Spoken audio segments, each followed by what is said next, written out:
ಎಲ್ಲರಿಗೂ ಇಂದಿನ ತರಗತಿಗೆ ಸ್ವಾಗತ. ಇಂದಿನ ತರಗತಿಯ ಮೊದಲನೇ ಕ್ವಶನ್ ನೋಡೋದಾದರೆ, ಕರ್ನಾಟಕ ಕರಾವಳಿ ಪ್ರದೇಶವನ್ನು ಏನೆಂದು ಕರೆಯಲಾಗುತ್ತಿತ್ತು? ಮಲೆನಾಡ, ಇಲ್ಲ ತುಳುನಾಡ, ಇಲ್ಲ ಬಯಲುಸೀಮೆನ, ಇಲ್ಲ ದಕ್ಷಿಣ ಪ್ರಸ್ಥಭೂಮಿನ? ಕರ್ನಾಟಕ ಕರಾವಳಿ ಪ್ರದೇಶವನ್ನು ತುಳುನಾಡು ಎಂದು ಕರೆಯಲಾಗುತ್ತಿತ್ತು.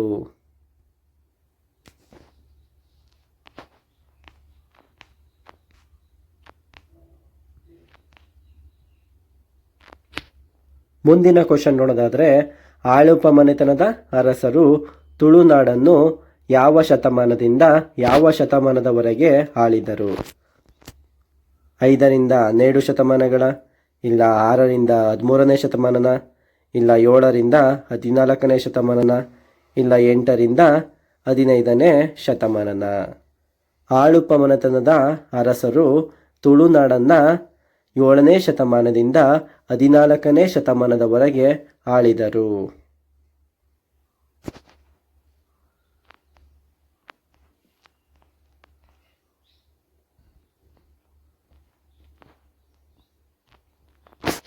ಮುಂದಿನ ಕ್ವಶನ್ ನೋಡೋದಾದರೆ, ಆಳುಪರ ರಾಜಧಾನಿಗಳಲ್ಲಿ ಒಂದು ಯಾವುದು? ಹಂಪಿನ, ವಿಜಯನಗರನ, ಉದ್ಯಾವರನ, ಇಲ್ಲ ಶ್ರೀರಂಗಪಟ್ಟಣನ? ಆಳುಪರ ರಾಜಧಾನಿಗಳಲ್ಲಿ ಒಂದು ಉದಯವಾರ.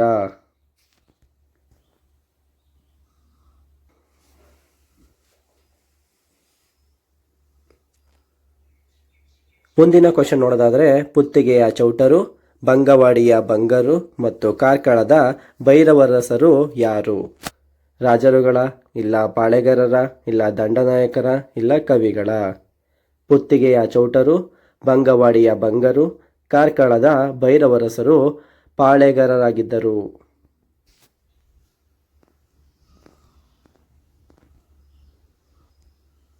ಮುಂದಿನ ಕ್ವಶನ್ ನೋಡೋದಾದರೆ, ಬ್ರಿಟಿಷರು ಕರಾವಳಿ ಪ್ರದೇಶವನ್ನು ಏನೆಂದು ಕರೆಯುತ್ತಿದ್ದರು? ಮದ್ರಾಸ್ ಅಂತಿದ್ರ, ಬಾಂಬೆ ಅಂತಿದ್ರ, ಕೆನರಾ ಅಂತಿದ್ರ, ಕೊಚ್ಚಿನ್ ಅಂತಿದ್ರ? ಬ್ರಿಟಿಷರು ಕರಾವಳಿ ಪ್ರದೇಶವನ್ನು ಕೆನರಾ ಎಂದು ಕರೆಯುತ್ತಿದ್ದರು.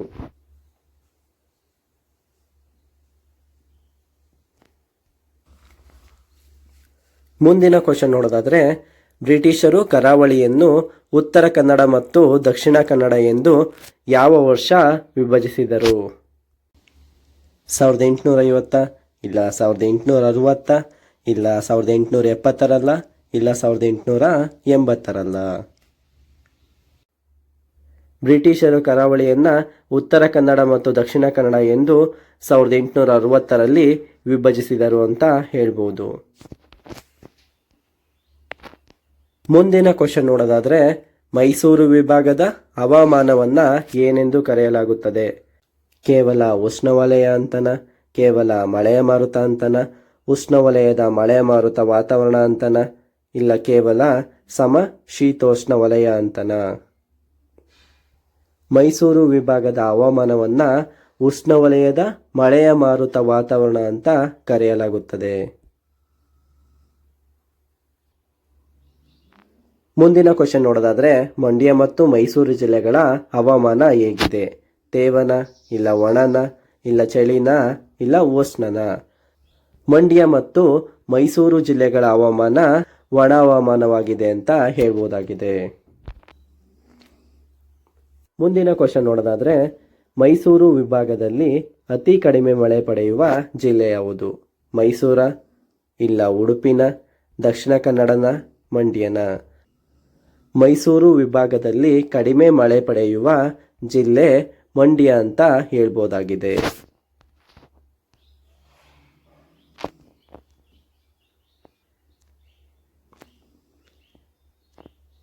ಮುಂದಿನ ಕ್ವಶನ್ ನೋಡೋದಾದರೆ, ಮೈಸೂರು ವಿಭಾಗದಲ್ಲಿ ಬೆಳೆಯುವ ಮುಖ್ಯ ಕೃಷಿ ಬೆಳೆ ಯಾವುದು? ಕೇವಲ ಭತ್ತನ, ಕೇವಲ ರಾಗಿನ, ಭತ್ತ ರಾಗಿ ಜೋಳನ, ಇಲ್ಲ ಕೇವಲ ಗೋಧಿನ? ಮೈಸೂರು ವಿಭಾಗದಲ್ಲಿ ಬೆಳೆಯುವ ಮುಖ್ಯ ಕೃಷಿ ಬೆಳೆ ಭತ್ತ ರಾಗಿ ಜೋಳವಾಗಿದೆ.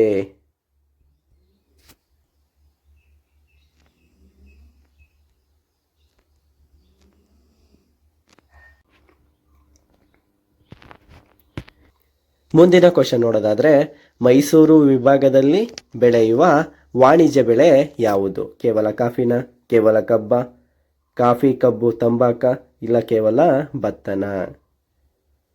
ಮೈಸೂರು ವಿಭಾಗದಲ್ಲಿ ಬೆಳೆಯುವ ವಾಣಿಜ್ಯ ಬೆಳೆ ಕಾಫಿ, ಕಬ್ಬು, ತಂಬಾಕುಗಳಾಗಿವೆ ಅಂತ ಹೇಳ್ಬೋದು.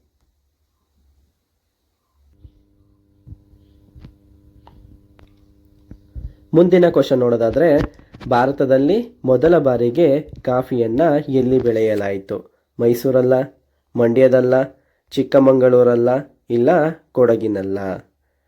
ಭಾರತದಲ್ಲಿ ಮೊದಲ ಬಾರಿಗೆ ಕಾಫಿಯನ್ನು ಚಿಕ್ಕಮಗಳೂರಿನಲ್ಲಿ ಬೆಳೆಯಲಾಯಿತು.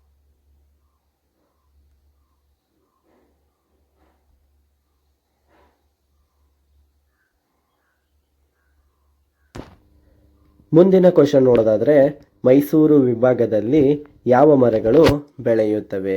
ಕೇವಲ ತೇಗನ, ಕೇವಲ ಶ್ರೀಗಂಧನ, ತೇಗ, ಶ್ರೀಗಂಧ, ಹೊಂಗೆನ, ಇಲ್ಲ ಕೇವಲ ಬೀಟೆನ? ಮೈಸೂರು ವಿಭಾಗದಲ್ಲಿ ತೇಗ, ಶ್ರೀಗಂಧ, ಹೊಂಗೆ ಮರಗಳು ಬೆಳೆಯುತ್ತವೆ ಅಂತ ಹೇಳ್ಬೋದಾಗಿದೆ.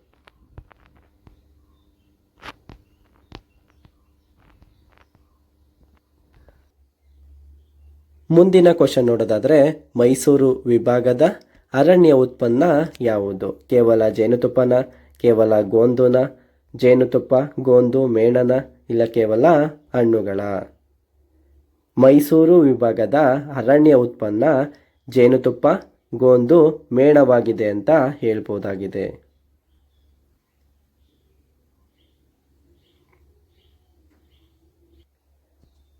ಮುಂದಿನ ಕ್ವಶನ್ ನೋಡೋದಾದ್ರೆ, ಹಿಮವದ್ ಗೋಪಾಲಸ್ವಾಮಿ ಬೆಟ್ಟ ಯಾವ ವಿಭಾಗದಲ್ಲಿದೆ? ಬೆಂಗಳೂರು ವಿಭಾಗನ, ಮೈಸೂರು ವಿಭಾಗನ, ಬೆಳಗಾವಿ ವಿಭಾಗನ, ಇಲ್ಲ ಕಲಬುರ್ಗಿ ವಿಭಾಗನ? ಹಿಮವದ್ ಗೋಪಾಲಸ್ವಾಮಿ ಬೆಟ್ಟ ಮೈಸೂರು ವಿಭಾಗದಲ್ಲಿದೆ ಅಂತ ಹೇಳ್ಬೋದು. ಮುಂದಿನ ಕ್ವಶನ್ ನೋಡೋದಾದ್ರೆ, ಮೈಸೂರು ವಿಭಾಗದಲ್ಲಿ ವಾಸಿಸುವ ವನ್ಯಮೃಗ ಯಾವುದು? ಕೇವಲ ಹುಲಿನ, ಕೇವಲ ಚಿರತೆನ, ಹುಲಿ, ಚಿರತೆ, ಜಿಂಕೆನ, ಇಲ್ಲ ಕೇವಲ ಆನೆನ?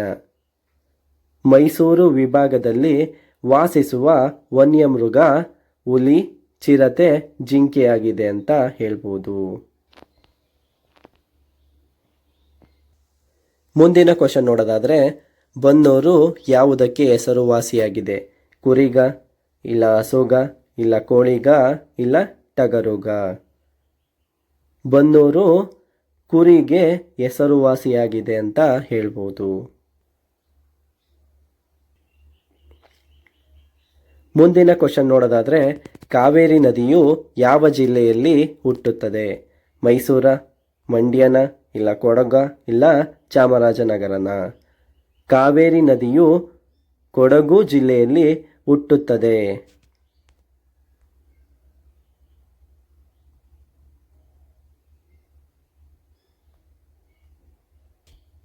ಮುಂದಿನ ಕ್ವಶನ್ ನೋಡೋದಾದ್ರೆ, ಗಗನಚುಕ್ಕಿ ಮತ್ತು ಭರಚುಕ್ಕಿ ಯಾವ ನದಿಯ ಮೇಲಿನ ಜಲಪಾತಗಳು? ಕಾವೇರಿನ, ಹೇಮಾವತಿನ, ಇಲ್ಲ ನೇತ್ರಾವತಿನ, ಇಲ್ಲ ಕಪಿಲನ? ಗಗನಚುಕ್ಕಿ ಮತ್ತು ಭರಚುಕ್ಕಿ ಕಾವೇರಿ ನದಿಯ ಮೇಲಿನ ಜಲಪಾತಗಳಾಗಿವೆ ಅಂತ ಹೇಳ್ಬೋದು.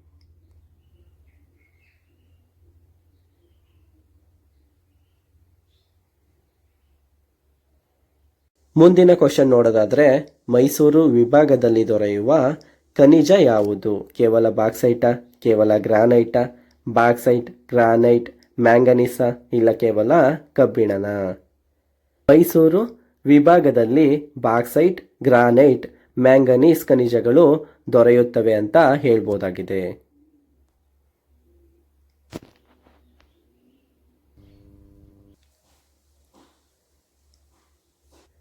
ಮುಂದಿನ ಕ್ವಶನ್ ನೋಡೋದಾದ್ರೆ, ಪೇಸ್ಲೈಟ್ ಅದಿರು ಯಾವ ಜಿಲ್ಲೆಯಲ್ಲಿ ಮಾತ್ರ ದೊರೆಯುತ್ತದೆ? ಕೊಡಗ, ಇಲ್ಲ ಹಾಸನನ, ಇಲ್ಲ ಮೈಸೂರ, ಇಲ್ಲ ದಕ್ಷಿಣ ಕನ್ನಡನ?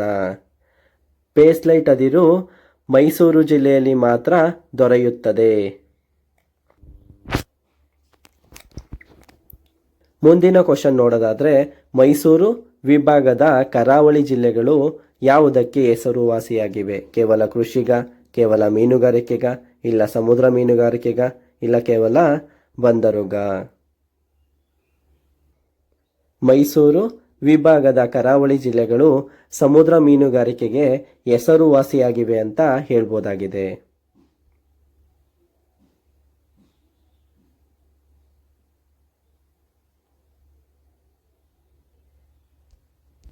ಮುಂದಿನ ಕ್ವಶನ್ ನೋಡೋದಾದ್ರೆ ಮೈಸೂರು ವಿಭಾಗದ ಅರಣ್ಯ ಪ್ರದೇಶ ಯಾವುದು? ಕೇವಲ ಬಂಡೀಪುರನ, ಇಲ್ಲ ಕೇವಲ ನಾಗರಹೊಳೆನ, ಬಂಡೀಪುರ ನಾಗರಹೊಳೆ ಮಲೈ ಮಹದೇಶ್ವರ ಬೆಟ್ಟನ, ಇಲ್ಲ ಕೇವಲ ಪುಷ್ಪಗಿರಿನ? ಮೈಸೂರು ವಿಭಾಗದ ಅರಣ್ಯ ಪ್ರದೇಶ ಬಂಡೀಪುರ, ನಾಗರಹೊಳೆ, ಮಲೈ ಮಹದೇಶ್ವರ ಬೆಟ್ಟಗಳಾಗಿವೆ ಅಂತ ಹೇಳ್ಬೋದಾಗಿದೆ.